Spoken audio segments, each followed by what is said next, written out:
This is how the strain list looks like.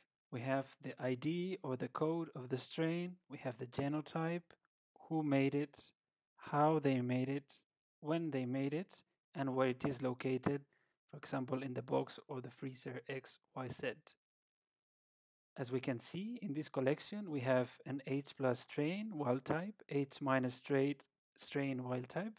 Then we have created an mcherry tag version of alpha tubulin 2 by transforming strain 1. We have mated strain 2 and 3 to create an H minus version, and then we have made a marker switch in this strain to make a strain with an HPH marker instead. In the program, you also have a list of the resources that you use, for example, the plasmids and the oligos that you have in your collection. If you have them as a CSV file or an Excel file, you could import them directly. If you have them in an other electronic lab notebook, the website could retrieve the information from your electronic lab notebook. Next, let's see how to create a strain. We can create a strain with a deletion in a gene of choice by doing a transformation.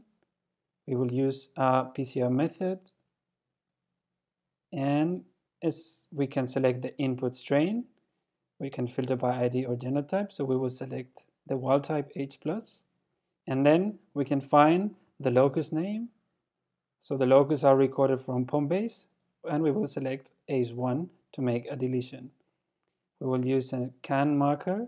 We will isolate one clone, and we will use the PFA6A CanMX plasmid with 2 oligos from our collection.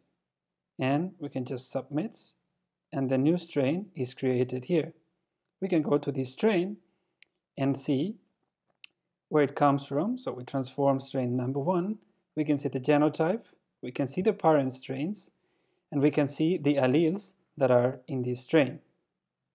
We can, of course, make more complex transformations. For example, we can create a strain with a transformation in which we have created a special plasmid for.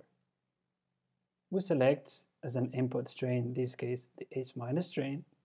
The target locus will be the ACE1 locus again, and we're going to create a strain that has a C-terminal marker on ACE1 with NAT, and we will add 2 point mutations at the position of the sequence 501 and 504.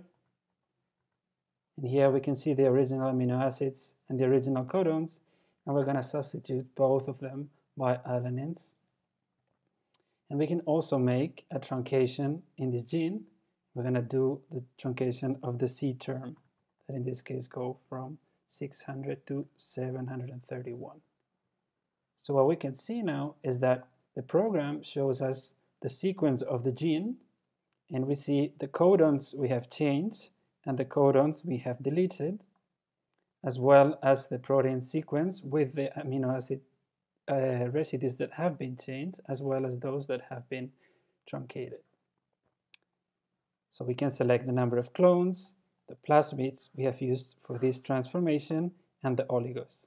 Importantly, in the future, if we provide the sequence of the plasmid and of the oligos that we use for the PCR, the sequence of the resulting allele will be automatically generated, and these fields will be automatically filled.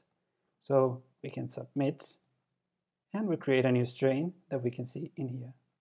We can also mate the strains of our collection.